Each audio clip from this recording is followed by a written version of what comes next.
What's up, West Coast Swing dancers? Today we're going to bring you 3 different slingshot variations for West Coast Swing, and also why we think a hustle whip is a great pattern to dance in between your slingshot variations, where you can add hip bumps.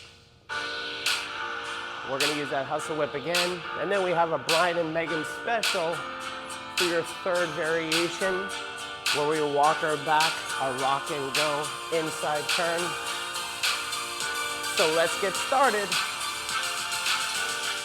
What's up, West Coast Swing dancers? It's Brian B. and Miss Megan from West Coast Swing Online. All right, so this is our slingshot. So our slingshot, if we do it just by itself, this is what we're working off the slingshot. We're going to create a bunch of variations. But first, I want to talk about the connection that's going to make it possible. Now, in West Coast Swing, we're taught 2 different types of connections, some sort of in a way and some sort of towards. But we like to think that there's actually a slight outward or even a rotational connection.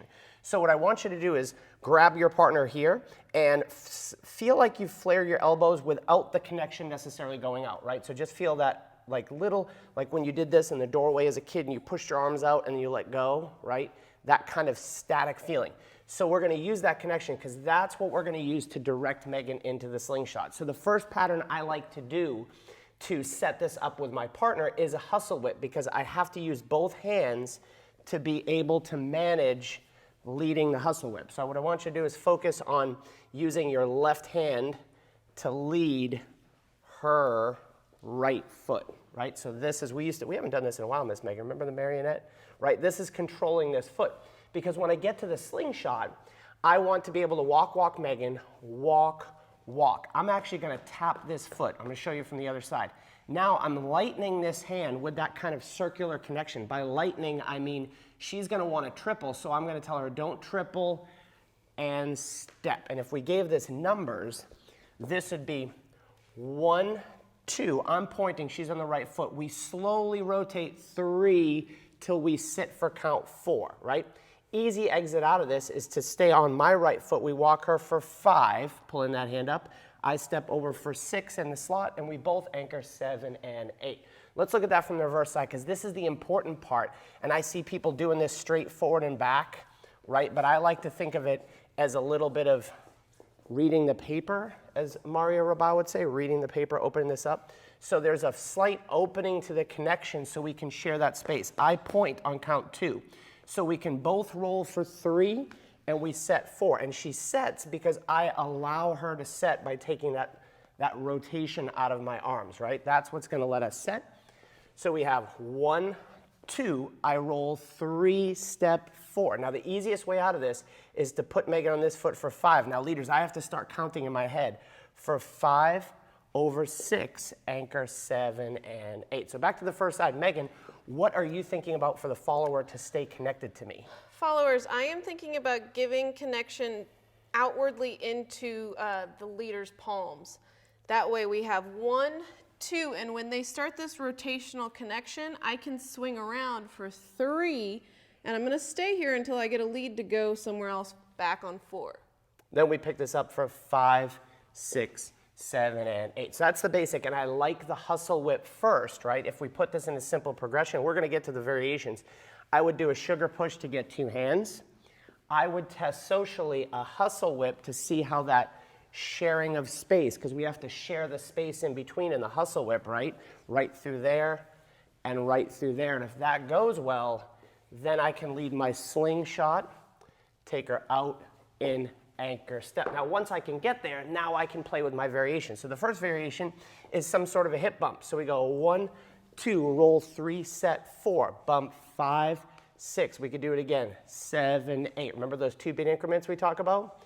2 beats and 2 beats. So if we did that again, counting it, we'd have 1, 2, 3, sit 4. We bump 5, 6, 7, 8, 9, 10, 11, and 12. Now let's talk about how that hip bump works. It's a lot like your sugar push, right?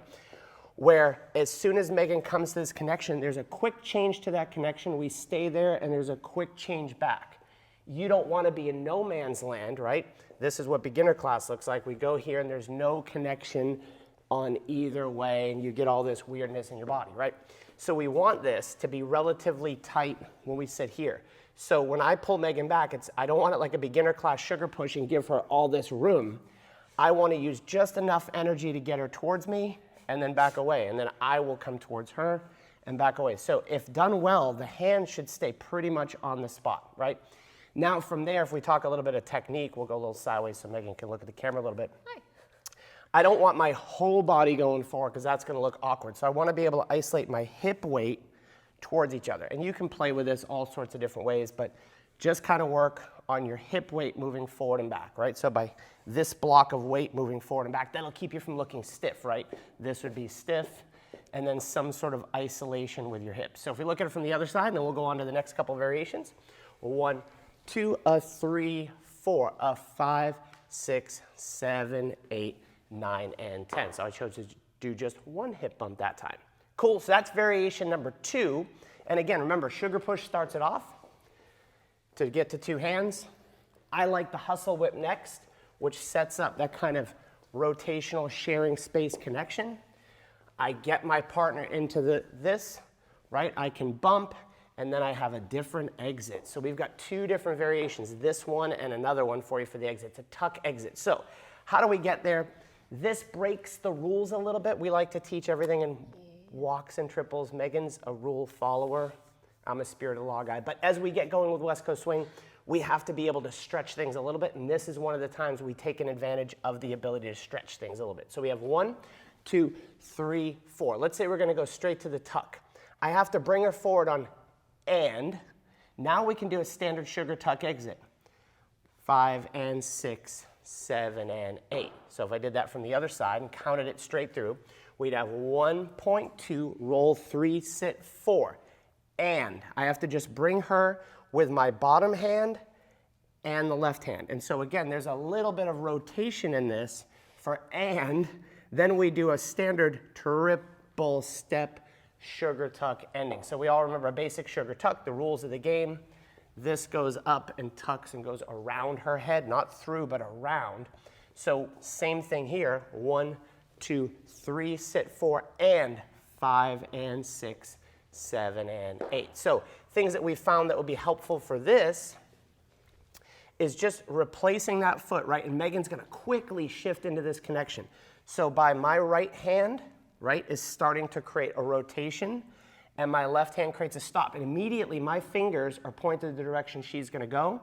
So we can tuck triple step and over her head, triple step. One of the rare times Megan didn't follow perfectly.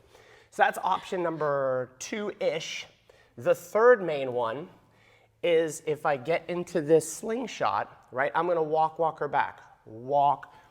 Now she would normally anchor. We're gonna rock and go. As she triples, I'm gonna walk, and anchor step. So I said before, this is gonna break the rules a little bit, but we're still thinking in 2-beat increments. So if we go by this 2-beat increments, we go 1, 2. I have a tap there, right? We roll 3, we set 4. That's our next 2-beat increment. I'm gonna walk her in. I'm gonna walk with her. Walk. That's a 2-beat increment. Now she's thinking anchor step. I'm gonna do a rock and go. I'm gonna load this back. Triple step. I'm gonna triple step with her because it feels comfortable. You don't have to, but that's the best way. Now I have to walk as she turns.